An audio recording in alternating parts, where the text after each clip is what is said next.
Hello YouTube, it's me, Brittany, and this is the next installment of my coming out journey.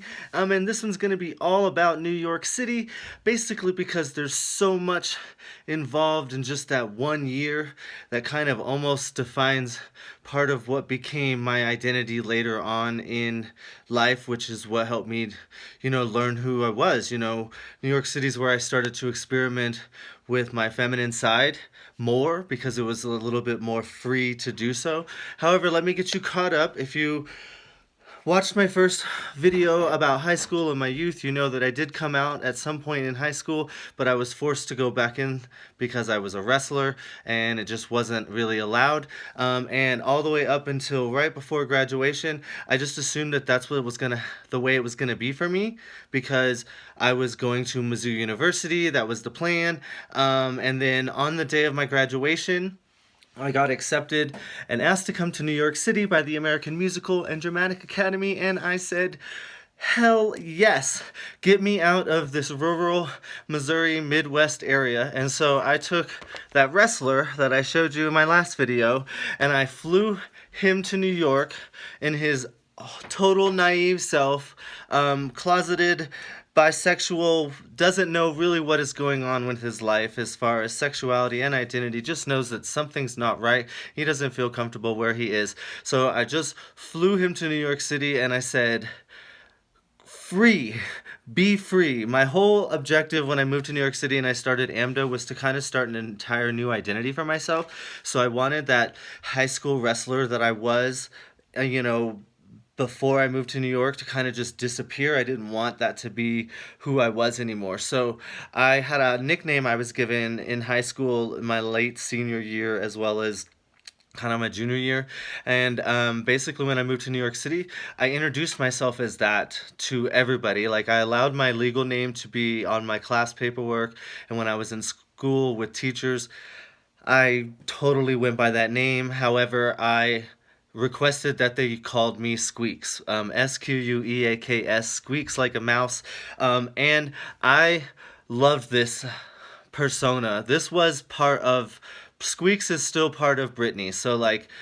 And the reason why is because Squeaks was so free to just be whoever the fuck he or she wanted to be. Because when I moved to New York City, I kind of adopted this free love mentality. Let's experiment, let's do all types of things, because in order for me to really understand my gender identity, I really needed to get a full understanding of what my sexuality was like, and that's pretty much what I did in New York.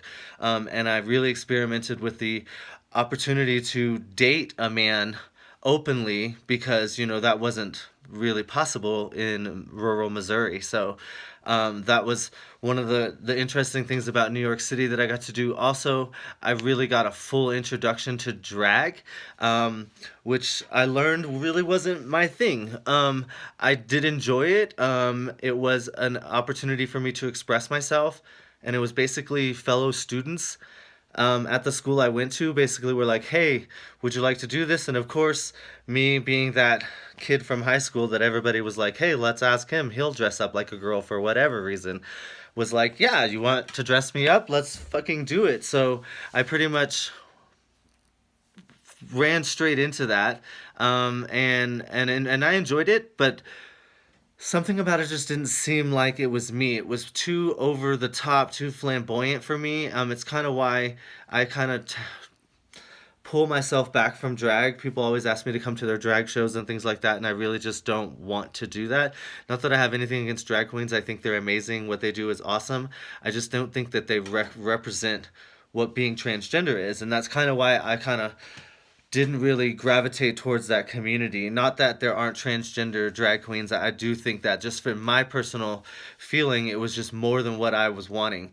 I just felt like I was a girl, and so I wanted the ability to express that. And even now at 19 in New York City, I've never heard the word transgender. So for some of you young trans people out there who are 17, 18, 19, and you've learned things about transgender, you're very lucky, because 20 years ago, 22 years ago, when I was your age, that was just things that didn't happen. You just didn't learn about it. I didn't even learn what transgender was for another 2 years, and we'll get to that, in another video.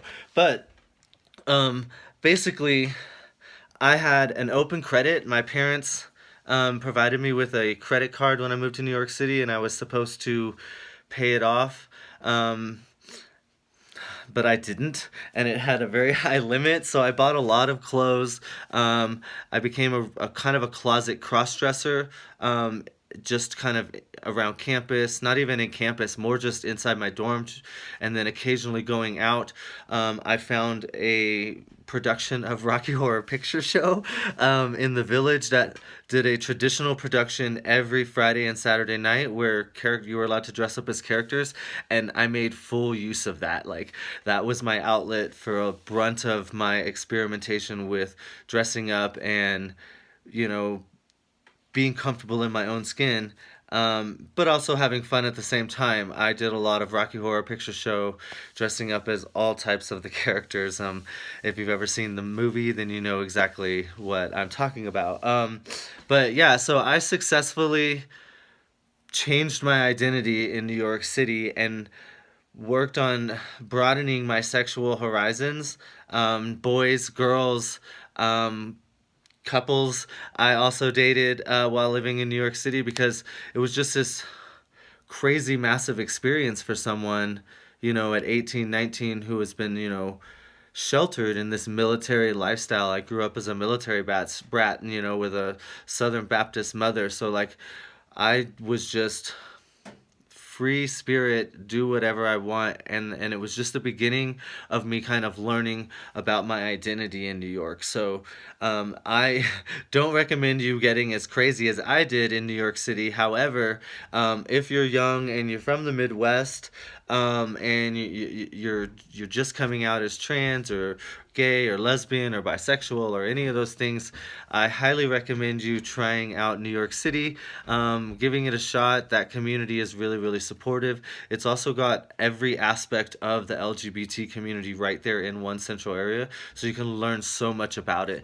I met my first trans person, didn't really realize that's what I was meeting back then in New York City, and still had not learned what that was. So, yeah, like, New York's definitely a melting pot, like they say, and it's great learning experience. Even if you just go for a vacation, check it out. I highly recommend it.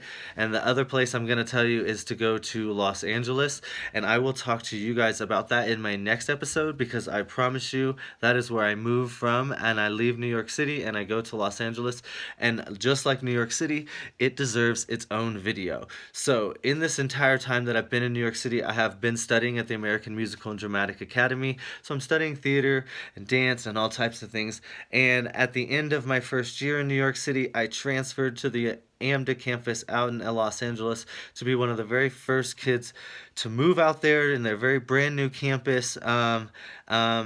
And yeah, so remember, that's a side note of things that are going on. I am studying theater and all types of things, but in the meanwhile, I have this social life that, just includes another aspect of really learning about who I am. And that's the whole point of this series, is to just kind of show you what it takes to come out. It's not just a boom, I realized that sometimes it takes a lot of time for people to, really learn who they are and understand things about themselves. So I've always known from a long time that something was different, that I knew that I was supposed to be a girl, but I couldn't understand it. Couldn't explain it because I just wasn't given the knowledge. That's why I'm so glad that nowadays kids are actually being taught about this at a younger age, and they get to understand it, because had I been given that knowledge, maybe I would have made these transition a lot sooner. But anyways, that is New York City.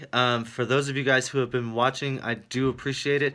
Don't forget to subscribe if you have not already. Those of you that have already subscribed, I do appreciate you guys. I love every single one of you guys, and we will see you guys all in my next video talking about Los Angeles, coming soon. Bye bye.